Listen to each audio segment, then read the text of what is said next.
In the vast and often unpredictable theater of global politics, unexpected rivalries sometimes capture the imagination of the world. But few could have foreseen a day when a billionaire former U.S. president and a young African revolutionary leader would find themselves entangled in a public dispute, one so intense that it would spill beyond political disagreements and into the arena of legal threats. This is the story of how Donald J. Trump, once the most powerful man in the world, allegedly picked a fight with Captain Ibrahim Traoré, the charismatic and controversial leader of Burkina Faso, and how Traoré, unapologetic and fiercely determined, threatened to take Trump to court. It is a tale that blends personal pride, national sovereignty, and the battle between old-world political swagger and new-wave African defiance. It began, as many global scandals now do, with words spoken at a rally in the United States. Trump, known for his blunt and often provocative statements, had been speaking about global instability and failed leadership in Africa. While he did not initially name anyone, reporters and social media users quickly pointed out that his comments bore a striking resemblance to criticisms aimed at the leadership style of Ibrahim Traoré. The American political audience may not have understood the gravity of mentioning Traoré in such a context, but in Africa, Traoré's image is not that of a failed leader. To many, he is the man who stood up to colonial influence, removed French military presence, and championed a new era of self-reliance for Burkina Faso. When the clip reached Ouagadougou, the reaction was swift. Traoré's inner circle, protective of their leader's reputation, viewed Trump's words as a direct insult and an insult to the broader African liberation struggle. To understand why this comment struck such a nerve, one must first understand who Ibrahim Traoré is and why his name carries such weight. Born in 1988 in the humble surroundings of Bondakwi, Traoré rose through the military ranks not by privilege, but by a reputation for discipline, loyalty, and fearlessness. His rise to power in 2022, through a coup that removed the sitting president, shocked observers. Many expected him to be another transient figure in Burkina Faso's turbulent history. But instead, he began taking bold, symbolic actions, kicking out French troops, rejecting exploitative mining deals, and openly challenging Western economic dominance. To the youth of Africa, Traoré became a modern-day Thomas Sankara, a leader unafraid to reject neo-colonial chains and speak directly to the heart of African dignity. That is why Trump's remarks, whether intentionally targeted or not, were more than political criticism, they were seen as an attack on African sovereignty itself. Traoré is not the type to trade in idle threats. When he addressed the situation publicly, it was during a press briefing in Ouagadougou. Standing in his signature military fatigues, with the national flag behind him, he spoke plainly: "Those who insult the dignity of our nation will face consequences. This is not about me, this is about the truth of our people. And if certain individuals, no matter how powerful, continue to slander us, they will answer not just to Burkina Faso, but to international law." The message was unmistakable. It was not just a rebuttal. It was a legal warning, a declaration that even a former U.S. president could be sued if he crossed the line. The international press exploded with headlines: "Burkina Faso's Traoré threatens to sue Donald Trump." Analysts debated whether this was bluster or the beginning of an unprecedented diplomatic showdown. For Donald Trump, this was unfamiliar territory. He was used to legal threats, but mostly from within the United States, over business deals, elections, or media coverage. This was different.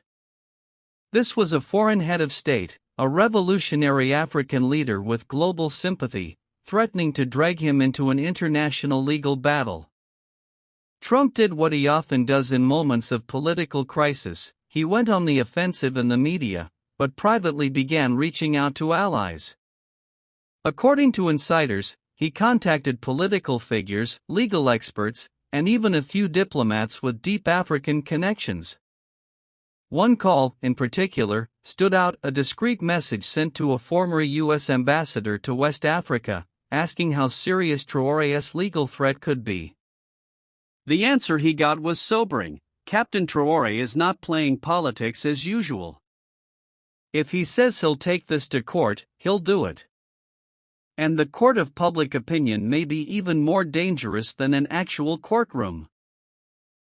Traoré's advisors floated the idea of bringing a defamation case before the African Court on Human and People's Rights. While it is rare for such a case to involve a foreign ex-leader, Traoré's legal team argued that Trump's remarks had damaged the image of Burkina Faso and undermined the leader's standing among African nations.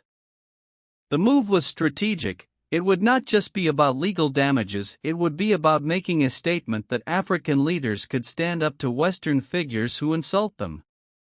Reactions poured in from around the globe.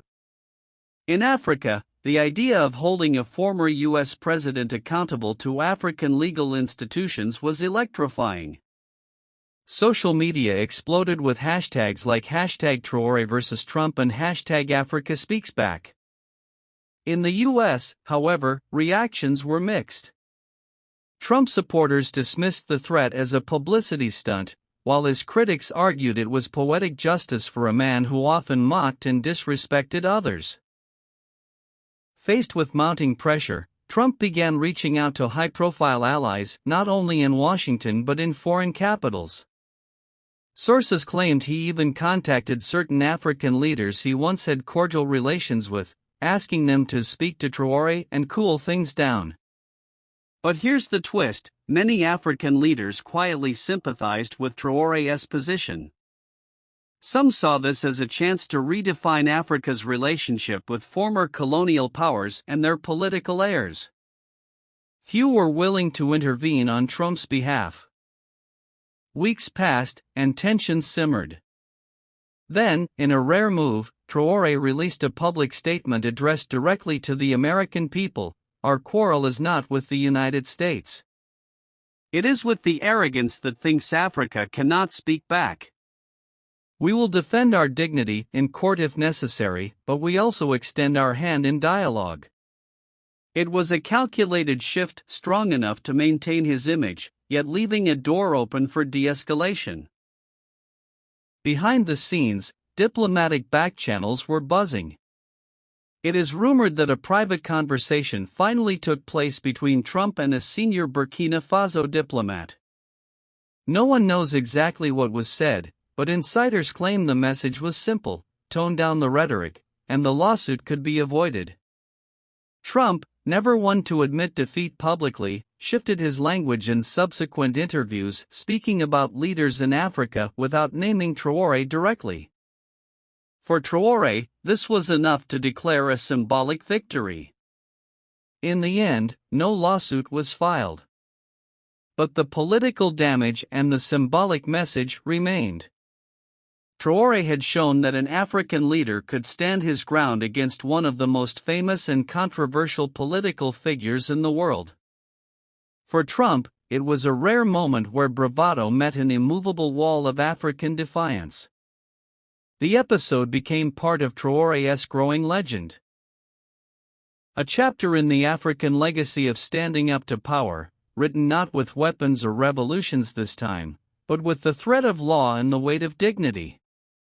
Thanks for watching. Help us like and share the video for 1,000 years of opportunities on your family.